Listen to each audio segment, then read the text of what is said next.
Welcome.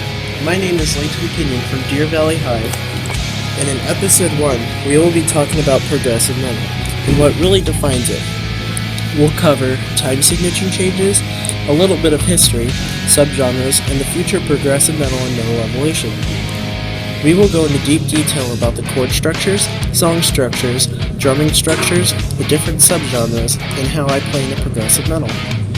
Now a word from our sponsors. This podcast is sponsored by McDonald's, the burger shop everyone loves, where you can get fries for just $1. Yes, fries for just $1. You can also get an ice cream cone for just 30 cents. Just 30 cents.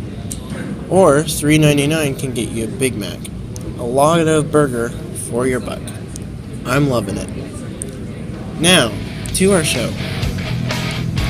Progressive metal has extreme time signature changes, which can make the music hard to headbang to, but not only to headbang, but harder to play. And it's much more complex music. Progressive metal started with Rush, and also Yes, and a couple other groups. I'm not going to name them all, but it started with Rush, in my opinion, whom invented the use to weird time signature changes with an early metal sound. Rush is responsible for starting progressive metal.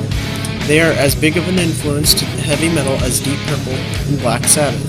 They still make music up to this day along with the hundreds of progressive metal bands, such as Dream Theater, Queensryche, and Protest the Hero. Progressive metal also can have weird chord structures and non-standard song structure. Also, progressive metal has very unstructured drumming, yet very structured drumming too.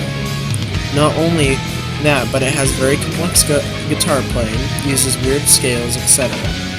Actually, Panzerbelle, a progressive metal jazz fusion band from Germany, used 2 times in a cover of Take 5 by Dave Brubeck.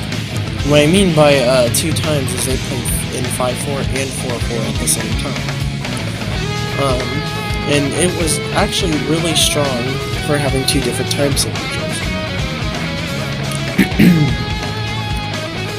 Many subgenres have spinned off of progressive metal. The first one we'll cover, mathcore, is very complex.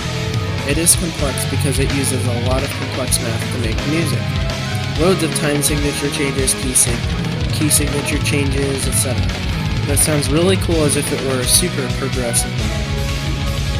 The next one, power metal, is also very complex, but it's basically really fast progressive metal with a happy sound, sort of like death metal, but a happy and uplifting sound compared to death metal.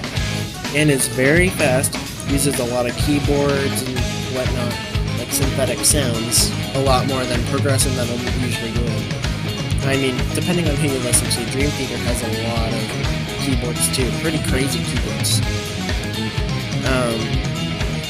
But yeah, it's very cool. I like power metal. Progressive metal, even still, is the future of metal evolution. And we'll get to see what happens and what comes out of it. I, Leighton Pinion, am a progressive metal artist. Yes, this voice you're hearing, I make progressive metal. And I create a lot of it in my free time. I have a brain wired for it, and I've been hearing metal riffs like similar to progressive metal ever since I was a kid, actually. Before I even knew anything other than thrash metal. And I started realizing that I had these riffs in my head when I was in 7th grade. I haven't really put my progressive interest into heart until the beginning of the year 2015. And just in case you want to know, it's February 5th, 2016. So, yeah, I will be making a lot more progressive metal. I've got a great sample progressive metal playing right now in the background. I'll turn it up for a little bit so you can listen to it.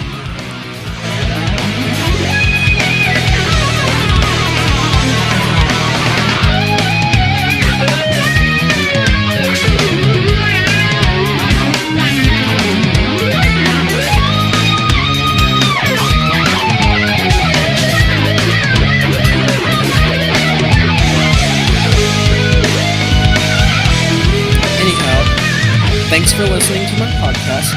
Stay tuned for the next episode. Stay awesome, guys.